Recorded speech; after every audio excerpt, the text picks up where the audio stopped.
Hi, everyone. My name is Dr. Rita Roy, CEO of the National Spine Health Foundation, and I'm your host for the Get Back to It podcast, where we tell real stories of healing and recovery. What does it mean to get back to it? It means overcoming a spinal problem through treatments that work in order to return to the people and activities you love, whatever that looks like for you. It means getting back to your life. We're here to share the success stories of those who did just that. And some of these stories you're not going to believe.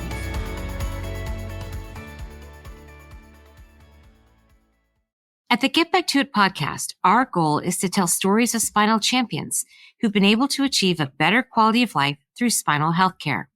In today's episode, I'm delighted to be joined by 22-year-old Kate Conklin from McLean, Virginia, whose spinal journey is one of resilience, transformation, and newfound purpose. As a lifelong athlete, Kate never imagined that one moment would change everything.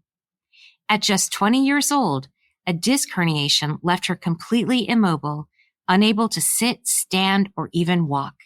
What followed was months of pain and uncertainty. However, through expert care, she not only regained her mobility, but also discovered her true calling in patient care. Her journey took an unexpected turn when she re-herniated a disc a year and a half later, forcing her to confront her biggest fear head-on. But this time, she faced it with the knowledge, experience, and support of the very team that once helped her heal. Now, she's back to being a girl on the go as she attends fitness classes 5 times a week with ease.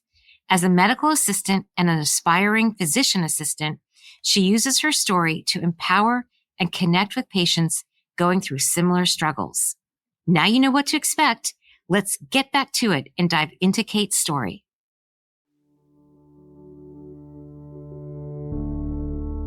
Kate's spinal journey began about 2 years ago when she was 20 years old. Kate, tell us about your experience. So I have been a competitive swimmer and ballet dancer my whole life. From ages 10 to 14, I would have swim practice multiple times a week, usually before and after school 2 days a week, and then 4 hours on Saturday mornings.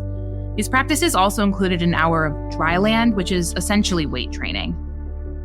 On the days I only had one swim practice, I also had ballet, usually for another 3 to 4 hours. In high school, I stopped swimming so much and just did high school swim, which was an hour after school 4 days a week during the season.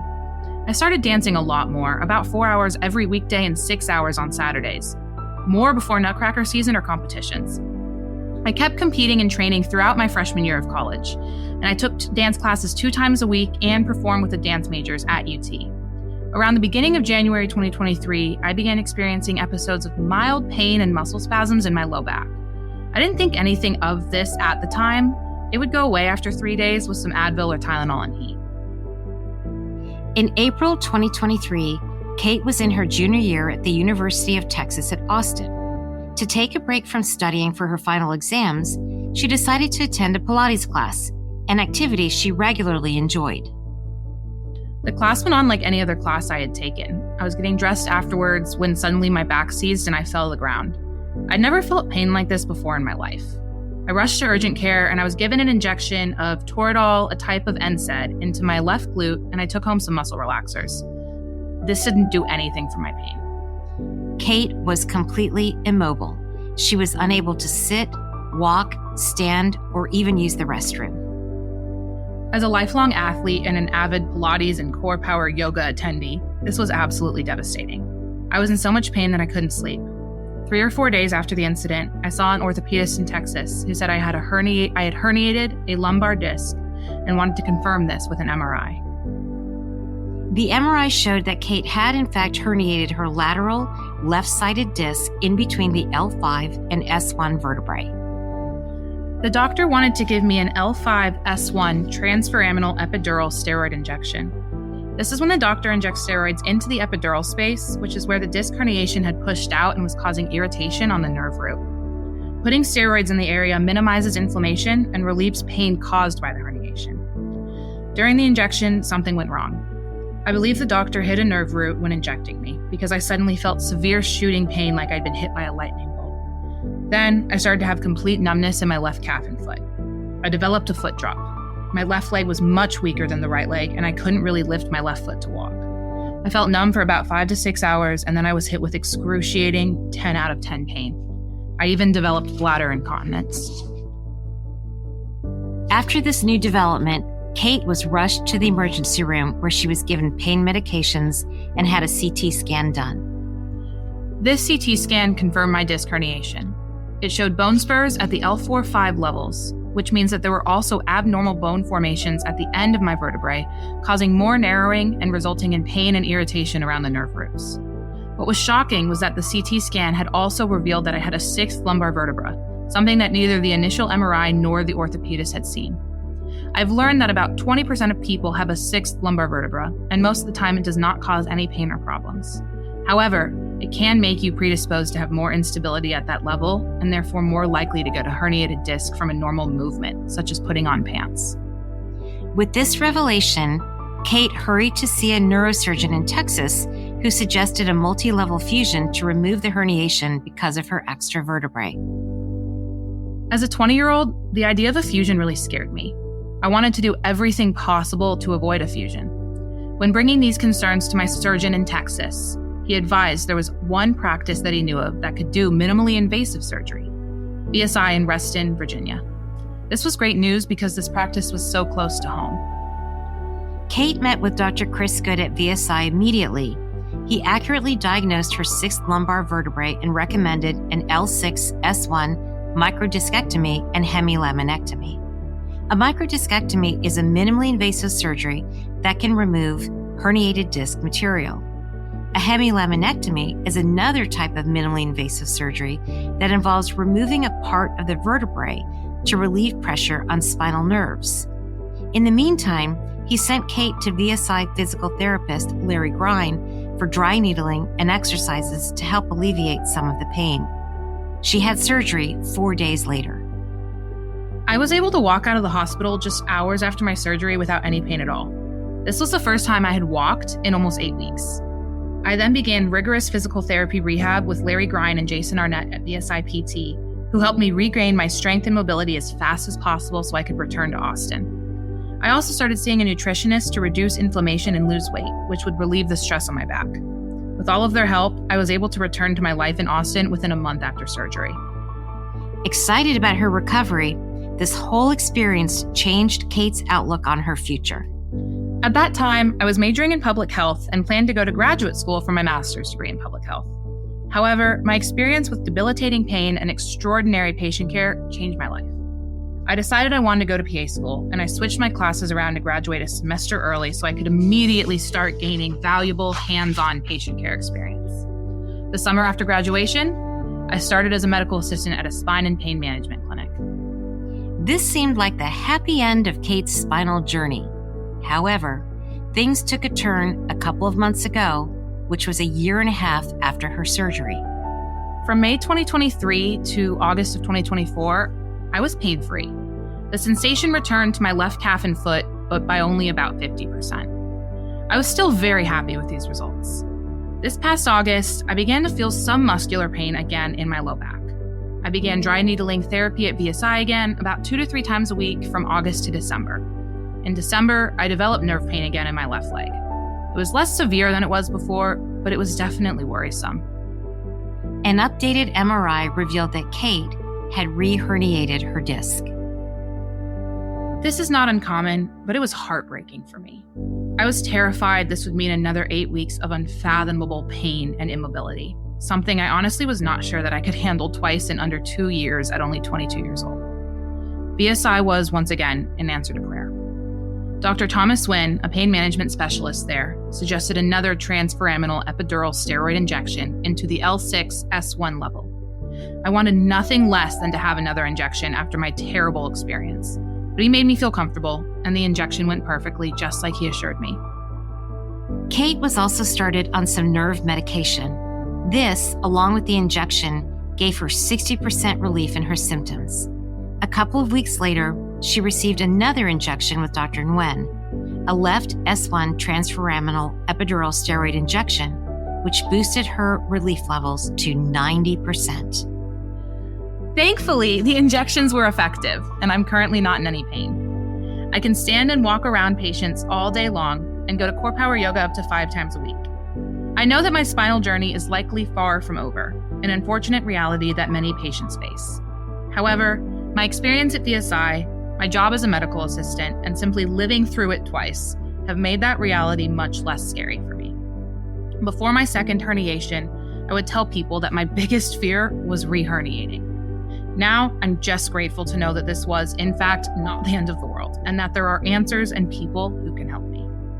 I also truly would not change my experience for the world. While of course it's not something anyone ever wants to go through, my journey gave me such respect and appreciation for my body and what it can do. It also opened my eyes to a career in patient care. I'm so grateful for the empathy and unique ability to relate to my patients that this experience gave me. And I'm also so excited to see what's coming next.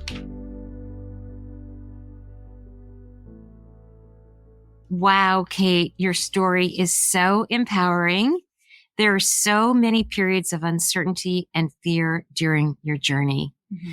Let's talk a little bit about the initial injury, how it affected you, your mental health as a dancer and a swimmer and being in college and that sort of that fear. Yeah. I mean, it stops you in your tracks. It's a real eye-opening experience. I think it's really easy to take everything that you can do on a daily basis for granted. And then as an athlete, to go from being very active to immediately unable to move is really, it's hard to mentally wrap your mind around.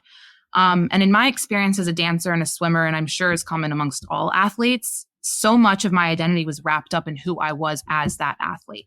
And to face an injury that left me not only unable to perform the sport that I loved, but to do anything at all, it really did force me to reevaluate who I was as an individual outside of who I was as a dancer and as a swimmer. Yeah.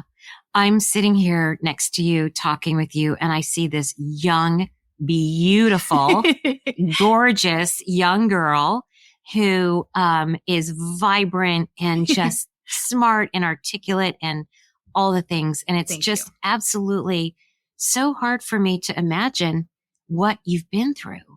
And I think that really is a testament to what we're talking to today, getting excellent care and getting back to your life. Yeah. And, so, you're a young person, you're stopped in your tracks. Totally. And I just couldn't believe when I read your story that for 8 weeks you couldn't walk. It was awful. How did you get around? I didn't. I mean, my roommates were wonderful and truly, I mean, talk about friendships. As I lived with 6 women at the time, and I lived on the 14th story of a 30-story building in Austin. Wow. So I didn't go anywhere. Wow. And they were wonderful. If I needed food, they brought it to me. Yeah. If I needed to go anywhere, I mean, to go get my MRI, I couldn't sit. So I had to lay sideways across the back seat of a car. My roommate skipped her final to drive me to my MRI. Oh my gosh. I mean, they were just they showed up. And I think that, situations like this are when you really see the people around you and they show up and they did. And my family flew in to Texas to come help me. It was really hard, especially, being 20 years old. Nobody knows how to handle this or what to do. Right. But I couldn't have done it by myself. Yeah. Absolutely. And, you're in college, you're going along, you're doing your thing, and then you have this pain and you almost can't describe it. Not at all. And it's like, I'm not making it up. I know. Did you have moments like that where you felt like people thought maybe you were making it up? A lot. There were a lot. And there were a lot when I would say, at this point I was armed with Dr. Google because, I'm 20 and alone. Yeah. And I was like, I think I have a herniated disc. And people were like, no, you have piriformis syndrome, or no, you're okay. And it was just muscular. And I was like, I don't know how to explain this because I've never felt something like this before, but there's something really wrong. Yeah. And to find the words to describe that too is really hard. And that's something I see with my patients too, is they try to explain nerve pain. Yeah. And they come at a loss for words. And I can just say, I understand. Yeah. One of the things that you said in your story here is that you felt like you'd been struck by a lightning bolt. I feel like that is a really good description. Yeah. Myself having had nerve pain, a herniated disc, and you just can't describe it. Nope. It's like, I can't take it. No. Like, I can't tolerate it. No, it is really like teeth gritting nails on a chalkboard type. There's pain. nothing like nerve pain. I mean, Nope. body pain, you can kind of, muscle through that or muster through that. But nerve pain, if you've never had it, it's indescribable. It is. And it's something you can't distract yourself from either, I've found. That's the thing. Yeah, it doesn't go away. It's a constant burning, painful. Not fun. Not fun. Not fun. Not at all. No, not fun ever, but especially not fun when, So let's talk about finding the right care for you. And that's one of the things we talk about a lot here in the foundation is, you have a condition, you know something is wrong. Right. It's not going away. You're taking NSAIDs, non-steroidal anti-inflammatory drugs like, Motrin or Advil, those kinds of medications. It's not touching it. No. So something different. I need something different. Yeah.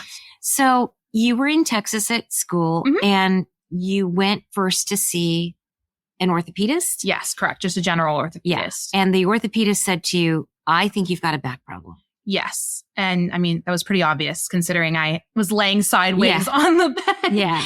And she was like, I think you have a herniated disc. And she took x-rays, but as you know, you can't see disc material on x-rays. You can only see bone. So she didn't recognize at that point that I had an extra lumbar vertebrae, but she did say, I do think you have a herniated disc and I think you should get an MRI. Especially because my pain hadn't responded to the anti-inflammatory injection I'd had or the muscle relaxers, which would have maybe been indicative of it being muscular in nature. Right. So that's what she had told me at first. Yeah. And so then I went to go get the MRI and it confirmed that I did have a herniated disc. And was she following you in the follow-up on the MRI? Yes. Okay. And then at that point, did she recommend? She did. She recommended and performed the injection. Okay. Yeah. And I went in, my mom brought me in and I did like the nasal type of sedation. Okay. And I remember I was obviously very groggy when I was on the bed getting the injection and I was very scared and in a lot of pain. And I was just so hopeful that this would work. Yeah. And again, at that point too, I was like, no surgery, no surgery, no surgery. I didn't even think that that was an option for me. I didn't think that that was the type of injury I had at all. And I just remember this most severe shooting pain down my leg. And I remember looking back at her and asking, was it supposed to feel like that? And she said, yeah, that's fine. And then I couldn't stand up from the table. Wow. And then they made me stay a little bit longer. Yeah. And then they called and checked in. And I've later learned that they don't usually do that. Oh, gosh. And then I had to go to the ER that night and call the doctor on call. And they moved around patients so I could be seen first thing the next morning with the neurosurgeon. Oh, my goodness. That is so harrowing to think about. I'm just imagining you being there. Thank goodness, your mom was able to be with you, but you're in pain. Yeah. And you're afraid. And you're going through this. And it's a reminder, right? As a provider, just to know the state of mind that patients are in. It's one of the most vulnerable times in life. If not the most vulnerable, to be the combination of afraid, in pain, you're not really getting any sleep, and you don't know. Yeah. And I think that's the other thing too that's really easy as a provider is because you do know, you don't realize. I mean, I had no idea. I didn't know anything about my spine. I didn't know anything about herniated discs. And now I'm so grateful that I do, but I didn't. Right. And that's another thing that adds to the uncertainty and the fear is just, it's blind trust and not having control and not being knowledgeable is right. It just adds to all of it. To the anxiety. Exactly. And that's something, again, we talk about so much here is that, if you can arm yourself with some knowledge, even understanding the anatomy, like words like epidural, what does that even mean? Right. Foramina, where is that?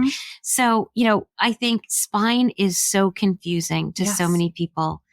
The language is difficult. It is. The anatomy is challenging. Yeah.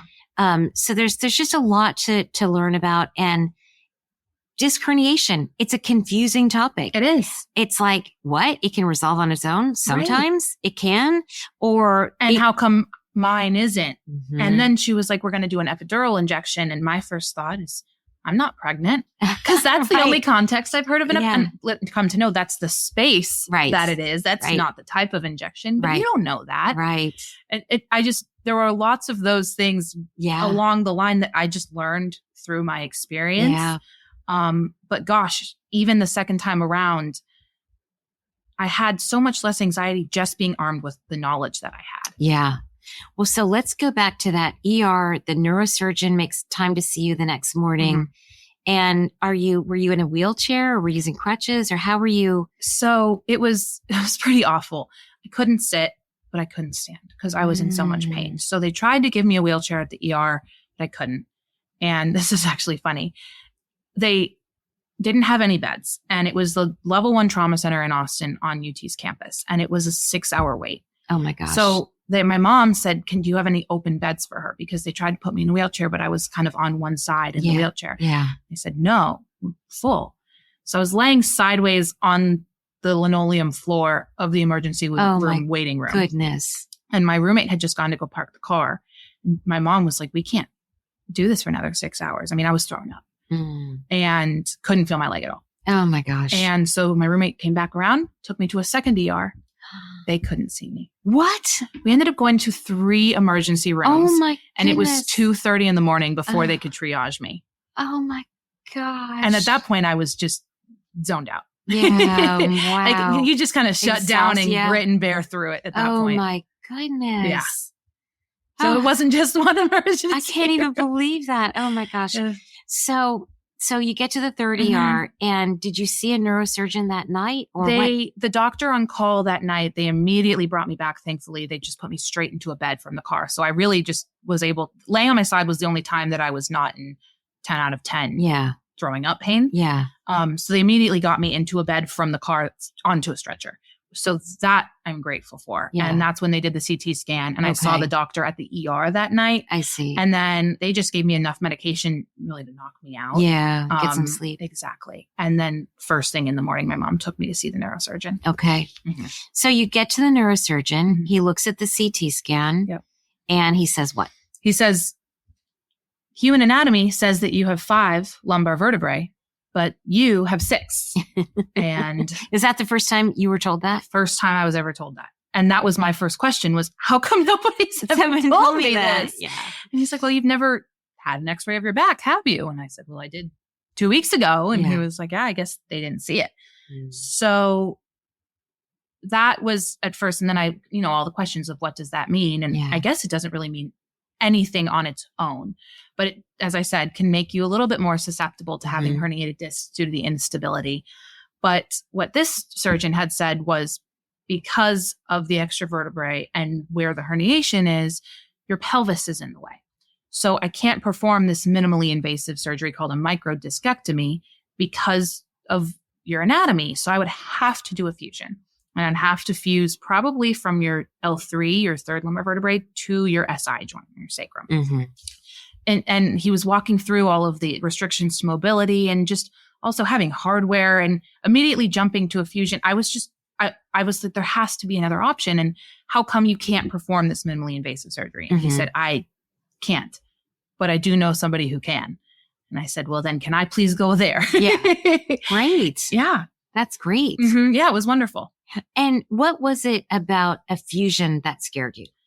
And how had you read about? Right. And he was talking about 3 levels. 3 levels. Yeah. It was, and I'm still kind of getting over that fear. I think anything unknown is scary. I think any big surgery is scary. I'd never had surgery before. Yeah. But for me, I would say my biggest concern was just the loss of mobility so young. Yeah. And the possible implications on the higher up levels in my back too. And I didn't want to cause any more stress there. Yeah. And I'm a dancer. I mean, I like to put my leg up behind my head. Right. I mean, even now I do yoga. I just like to be mobile and flexible. And that's part of, like I said, my identity too. And to lose that so quickly without trying for other options didn't feel like being true to myself or fighting for myself in the way that I wanted to. Okay. So he says, I can't do this, but I've got a friend halfway across the country, which is in your hometown. I know, which was just how so lucky crazy. was that? Yeah. So, how long did it take for you to go get to Virginia to get that consult? So grateful that we had a family friend who had previously seen Dr. Good, and he said, he's phenomenal, and looked him up. And my dad called and they were able to get me in the next week.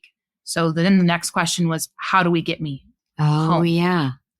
And we were thinking about renting a car and driving back from Texas, which is a 26-hour drive. Oh my goodness. With me laying sideways across the back, but that was not the best plan. So what we ended up doing was just getting me enough pain medication to get on a plane and getting a seat that I could lean fully back in. And my stepmom really kind of just like guided me through the airport and through the plane to get home. And it was not a fun plane ride. I will definitely tell you that. And I was praying for no turbulence. Oh my gosh. That's right. But I got back and then I was able to see Dr. Good within 3 days of getting back home. Yeah. So that's an amazing experience because, you know, we tell people a lot of the time, get second opinions on things. Get second opinions. No good practitioner, no good surgeon is ever going to be upset about that. No. And a lot of times people feel like, well, I don't want to hurt their feeling. Right. And that's embarrassing. It's like, no, it's not. No. It's your body. It is. And it's an empowering thing to stand up for yourself and to say, well, this is my story. And any good provider is going to recognize that and encourage that. Yeah. And I'm so grateful that that's what this surgeon did. He said, I see that and I don't want to do this fusion on you. Yeah. He said, you don't have to have this fusion, but I can't. So go elsewhere. And I was just so grateful that he opened that door for me. That's so wonderful. Yeah. What a gift that is. Really. That's just awesome. Really. It's really awesome. Yeah. So you get to Virginia, you see Dr. Good. He says, we can take care of this. Totally. We've got another option for you. Yep. And you and your parents are like, let's do it. Immediately, yes. So you got that done and had immediate relief from the minimally invasive. I walked out of the hospital and I took one Advil that night before I went to bed. And I know that's not everybody's story, but that was mine. And that's the miracle of modern spinal technology. Know. And I remember telling my parents the next morning, they were like, you don't have any post-op pain? And I said, oh, of course I do. They cut into my back. But nothing compares to nerve pain. So I'll take post-op pain and that's just like a little scab or something. Exactly. Yeah, that's nothing. I was like, this is great. Wow, that's great. Yes, that's awesome. That's awesome. So happy going on with your life. You and this is through this journey. You go back to college. You change your career plan. I called my advisor and I said, I'm graduating this semester now. And she said, really? And I said, yep. Change it around. That's amazing. I got that. And now you're armed with knowing about your spine. Yeah. And the importance of spine health and the importance of alignment and anatomy and caring for your spine and, you know, and all of that activity that you did in your life as an athlete, the yoga and Pilates, all of that stuff was actually really helping your spine. It was. You know? It really was. You didn't even really know that. I had no idea. Isn't that amazing? Yeah, it really brought a new mindfulness with me. Yeah. To my exercise, to your everything. Awareness, yeah, to your whole life. Absolutely. You're really lucky that you've discovered this at a young age. Yes. Sorry that you had to go through this to discover that, but this is going to stay with you for the rest of your life. Oh yeah. So you're going along, everything's great. You're back in Pilates class and all of a sudden you get the pain again. Yeah. And it was different this time. I just felt muscular pain in my low back. It felt very tight. And I went back to the physical therapist that I had seen immediately right before and after my surgery. And they did some dry needling, which really helped. And so that was very reaffirming to me of, oh, phew. It's just muscle strain. Exactly. Yeah. And it kept getting worse and more common, but I kept exercising because I knew that could be helpful. It could be helpful. Yeah. And I started to get some pain down my leg again.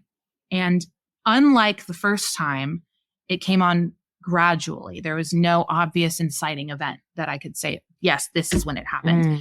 It happened over a couple of weeks up until right before Christmas. And it gradually went from, oh, I'm having some leg pain again to couldn't lay on my back. Oh my gosh. Couldn't sit for very long. Couldn't stand for very long. Had to have the seat warmer on in the car driving to and from work just to get through the car ride.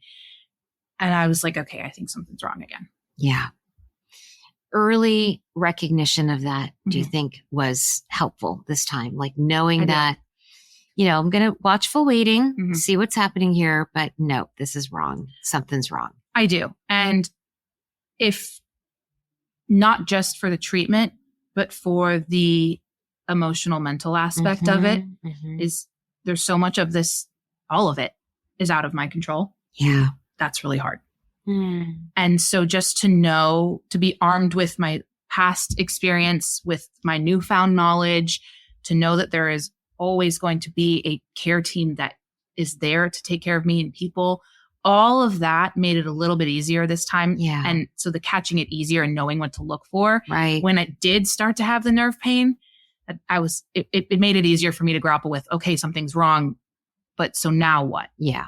Instead of immediately, oh no. So you called Dr. Good's office back and said, I think I'm re-herniated my disc. And they were like, oh dear. Okay. And it's not uncommon, right? Especially after the procedure I had, you know, they cut off the piece of the disc that had pushed out, right? But they leave that little hole where it came out from. And so that makes there a possibility. Correct me if I'm wrong, but no, that's right. That's right. Leaves the possibility. And, this gets into the area of, shared decision making. Yeah. And your decision was that I don't want to have a fusion. I want to have the least possible thing that I can have to get me better, even if that means I might have to revisit this. Absolutely. And we had that very candid discussion before I had my surgery. The microdiscectomy. Yeah. And that's a really important conversation to have. Yeah.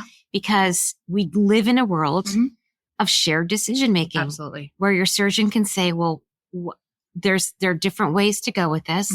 What do you want to have? Yeah. Right. And that in many ways is the hardest thing. Yeah.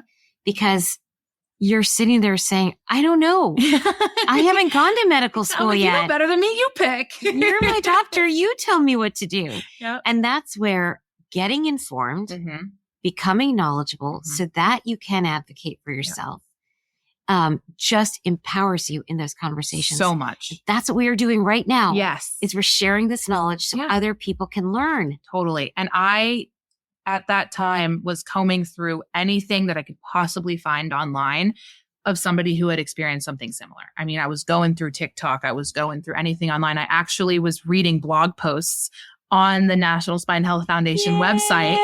Had no idea what it was at that time, but I just know that reading the blog posts were so empowering in that way, to know that everybody's story was different and everyone had their own treatment plan, but just to know that it was going to be okay. It's going to be wasn't okay. alone.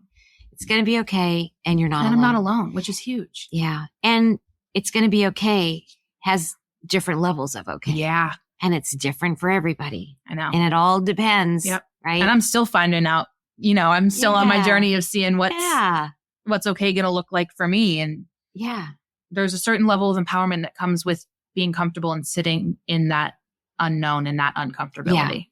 Yeah. That's amazing.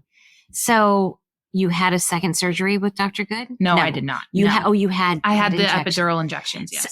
So that's right. So then they said, let's try epidural injections. And was it like PTSD? It's like, immediately no. It's like, no, I'm not doing that. No, thank you. And I had a really honest conversation with Dr. Wynn and said, I trust you. I have this knowledge now. I'm terrified. Yeah. I mean, really, I was almost in tears. I was like, I'm really scared. Like, please. Yeah. I can't go through that again. Yeah. The surgery was so successful that I was like, honestly, I'd rather have another microdiscectomy than another surgery. Right. Or another injection. Right. And he said, trust me. Like, I know what I'm doing. But the first thing he said was, I see you. I understand. Yeah. And that was so calming. Calming. I know that you are scared. Yeah. Trust me. I promise I will do everything I can to make sure that you are safe and that this makes you feel better and not worse. Yeah. I said, okay. There's another element in there of going to a doctor, a practitioner. In this case, Dr. Nguyen is an interventional pain medicine doctor, right? Yep. And this is what he does all day long. It is. And did you have those questions? Did you ask him, how often do you do this, Dr. Nguyen? Yeah. And He really does do them all day long. And that's not an exaggeration. He probably, on the days he's in clinic, sometimes none, but sometimes, 5. And on his injection days, which are twice a week, he can do up to 12. Yeah. He really, he's been doing this for years. Right. And so was there comfort? Did you Yes. know that? Did you talk with him about that? Absolutely. And I asked that, but you can also sense that. And you can sense that in your discussions with the provider. Well, you could now. I can now. Yeah, exactly. Now Now I'm like, I can tell if you know what you're doing or not. Yeah. But that's an important message for our audience to hear, that trust your instincts on something, right? And ask questions like, how often do you do this? Yeah. Do you inject, but do you inject in the spine? Yeah. Is that do you do it under live X-ray guidance? Was a question I didn't know that I should have been asking, but definitely should have. Interesting. All of these questions that I didn't know to ask that the second time around I definitely did. And that's what I say, like, people don't even know what to ask. No. And so we're here to help shed light on that. Yes. Ask the questions. Yes. Do you do this procedure? How often do you do this procedure? How do you do the procedure? Yeah. Yeah. And then this time around, I also asked, okay, so are you aware of my anatomy and how are you going to adapt the treatment plan to work with my anatomy? Yeah. And I don't know if that was what had happened the first time around, but maybe. I definitely wanted to make sure that it was not what happened Part the of the story time. now. Yeah. So how long ago was that series of injections? You had 2, right? 2 months ago. And look at you. Yeah. I know. Yes. I'm so grateful. I'm so excited for you. Yeah, I'm so grateful. So, the first injection gave me probably 60% relief, which I needed because it got to the point where I wasn't sleeping again. And that was when I said, okay, enough is enough. I'm the not first waiting night that on I this. didn't sleep, took one sleepless night and I said, I'll do it. Yeah. Fine. Yeah. And I'm grateful I did. And then he started me on a nerve medication, which I'm still taking now. And it helps. And I notice when I don't take it. So I'm going to stay on that for now. And I asked him, I said, how long do you think I'll need to take this? And he said, until you don't have any pain. And that was the other part about this, that the second time around, I also had to deal with, and I'm still dealing with, is even the best doctors in the world are not fortune tellers. Nobody can tell me what's going to happen or how long it's going to be or whatnot, but they can tell me right now with the information we have and your circumstance, what we can do to make your life better. Yeah. And they did. That is awesome. They did. And I had to just trust that. I had to say, okay. And Kate, are you doing all of your full activities right now? I am. Yep. I had core power yoga this morning. Do you have any hesitation when you go into your activities? Would you say that there's any? Yeah, I do. Yes, absolutely. I think it would be naive not honest to say that I don't, and naive to not. I do currently have a herniated disc in my back. And I know that too, is that the second time around with the injections and the medication, it's to help with my symptoms. Right. But they didn't remove the herniation. So hesitation, yes, but I would also say it's more so mindfulness in my movement. I definitely, as a ballerina, it was always, you must do the hardest thing and the best. And this has definitely kind of rewritten that mindset of mine. So now I have no qualms about taking an adjustment or a different type of exercise in class. If, it's a lot of twisting, I'll do something else. And I have no troubles doing that. Right. That's amazing. I definitely have. So in that case, I'd say hesitation. And do they say the hardest thing you do well?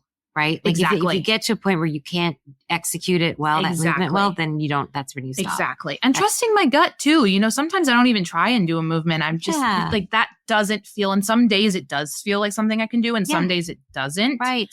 And that's just listening to my body. That's listening to your body. And it's just knowing where the healthy boundaries are for you. Exactly. And that's a gift that you've learned that about yourself, honestly. It is. It's a huge blessing. And it's not something that I was born with. It's not something that I continue to learn. Right. And I just have to be open to listen. Right. So Kate, I'm so grateful that you are sort of paying it forward here by coming on the podcast and sharing your story. We don't often hear about young people having, these back problems, but we know it happens a lot out there. And I think it just gives so many people hope and just knowledge on how to approach managing your journey. What have your doctors told you about your future?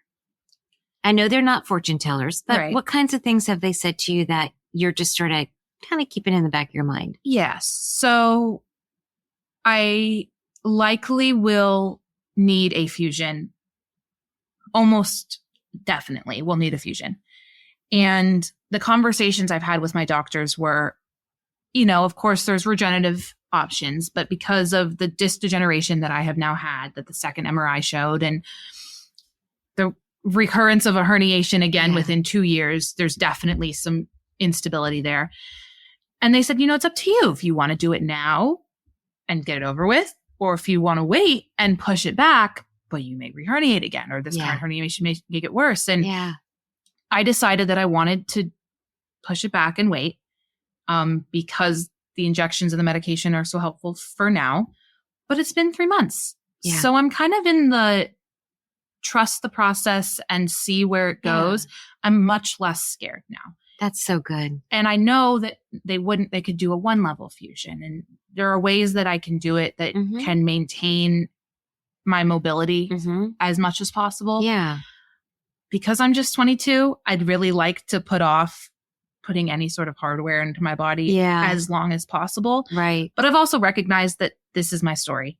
And I want to also take the best care of my body as possible and not be afraid of, taking care of it. And so that's been the conversation with my doctors, is that this was not a one-time thing and this is not over. Yeah. But if we can manage the pain for now until I'm in a position where I feel comfortable with that next step, then we're all happy. I love it. That is awesome. Yeah. Getting to a happy place. Yeah. And we say this all the time here in the foundation that, the journey to spinal healthcare is not a one and done thing. No. It is a lifelong journey. It is. Of self-care and self-awareness. It is. And I didn't realize that truly the first time around. And, there was a certain part of me that was like, okay, great. Yeah. I had surgery and I'm done. Yeah. And now I totally embrace that this is part of what makes me me. This is part of what's shaped who I want to be in the future, who I want to be to others, what I want to do for my career. So instead of thinking it's a one and done, I'm acknowledging and respecting the part that it is a journey, and it's my spinal journey. I love it. And Kate, I totally relate to you because when I had a spondylolisthesis, an isthmic spondylolisthesis, and needed a fusion, and I was petrified of having that and that journey, it was such a life-changing thing for me that I became the CEO of the National Spinal Foundation. To tell the world, like, don't be afraid. Yeah. When you have something and there is a definitive treatment, do it. Yeah. And I wasted 10 years trying to delay this treatment, and it got worse and worse and worse. And I was so mad that I waited all those years, and I could have been better sooner. Yeah. So that's what I do every day. I wake up every day and say, we got to tell the world about healthy spines, how to take care of them, and what to do when something happens. And I want to be just like you when I grow up. That is exactly what I want to do. I'm so grateful you said, thank you for coming on this podcast. But really, it feels like a gift to me because I would have done anything to have had this resource. And what I did have was such a game changer for me. And to be able to use my story for any sort of good would make it all worth it. I really mean that too. Oh my goodness. So I'm so grateful that I get to be here. So thank you. Thank you. That's amazing. That's awesome. So, gosh, I've totally gone off this. I don't even know what we're talking about here. Interning. Oh, should we talk about mental health at all? I mean, I feel like we're kind of winding down the conversation, but let's talk a little bit about, the mental health aspects of being a young person, being debilitated by pain and feeling somewhat isolated and depressed. Very. And scared. Very. I think that is probably the part of the spinal journey that there is the least conversation, articles, you name it, about is the mental health aspect. And it really is very hard. There's no way around it. Yeah. The anxiety, the depression that comes when your body doesn't do what you want it to do or what you think that it should. Yeah. That being said, it really does give you a newfound gratitude for all of the things that your body and mind can do. And so while I'm not going to dance on point again, I get so much more joy out of my core power yoga classes than I ever would have. Well, you were going to quit point. Exactly. I was not going to be a professional ballerina anyway. So, right. And you don't. But you want it to be on your terms. You do. I mean, I think that's the thing. Right? You do. And it helps you to not take the small things for granted. It helps you to recognize what you do have if you take that glass half full mindset. Mm-hmm. But then it helps to think of it as my wins and my story. And especially as a young person, it's really easy to say, well, I don't see any of my friends having to go through this. Right. It's not fair. Right. And I really struggled with that. Yeah. But then I also have to think about, well, gosh, it actually also gives me an edge. Mm-hmm. It's made me more empathetic. It's made me more grateful. It's made me want to be a patient care provider. And I hope that will be part of my superpower as a provider to say to patients, I understand, I hear you. I have been a patient once too. Mm-hmm.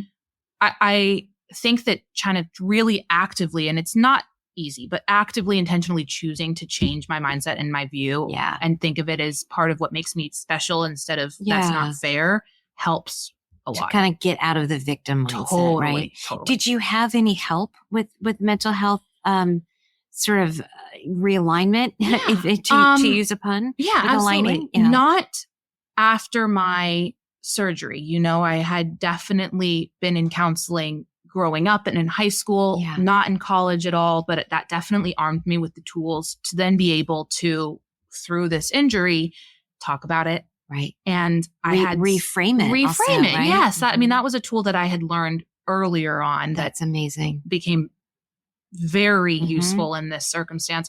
But I had friends and family who were really there for me. And the support system. Totally. So amazing. Totally. And the second time around was definitely scary as well, being, oh no, this has happened again. And just having people that were there was invaluable. Invaluable. And so interesting that you understand this unique perspective on the mental health aspects. Mm-hmm. And you did an internship in college. Yes. So tell us about that. Yeah. So I have always actually been very passionate about mental health. And when I was a public health major in undergrad, and I wanted to get my master's in public health, I wanted to work in healthcare policy, specifically mental health policy.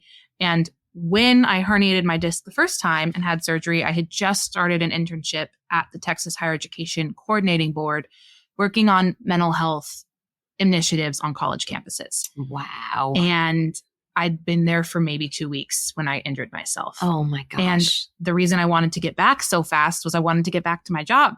And in December, actually, after I graduated, when I decided to graduate a semester early, I got to speak on a panel with the Texas Higher Education Coordinating Board, with the whole state and with leaders in higher education across the country, talking about AI and mental health on college campuses and public health impacts. And so in that case, I didn't want to leave that aspect of my passion behind. And so now to get to tie it into spine, which is so personal to me, and patient care, which is what I really, truly am so excited to get to do.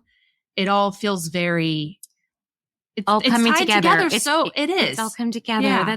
That is absolutely amazing. I'm so excited for you. And I really, see you on panels in the future out there talking, because you're articulate. You share your vulnerabilities. Thank you. And you've just been so gracious and, generous with your time and your story. And I am so grateful to you. Thank you. I feel so blessed that the things that I've gone through, I've been able to take from what I have, and that I've had the people around me to support me. Mm-hmm. So I'd love to do anything to be able to help somebody else. That's awesome. Kate, it was such a pleasure and an honor to spend time with you today and to have you on the podcast, sharing your story with the community, especially the athlete community, will spread awareness that spine injuries can happen to anyone. Your journey through injury and recovery is a testament to the power of expert care, determination, and a positive mindset. You've shown us that even in the face of setbacks, it's possible to come back stronger, not just physically, but with a renewed sense of purpose. Thank you for sharing your journey and for reminding us all that our spine journeys can be empowering. At the National Spine Health Foundation, something we believe in most is providing hope for recovery through sharing stories of success and expertise. It isn't always easy to find someone to relate to, even though 100 million adults suffer from neck or low back pain every year. To hear more stories of spinal champion recovery and to access educational materials about spine health, visit us at spinehealth.org. If you're interested in supporting our show financially, you can contribute at the link provided. Thank you for listening.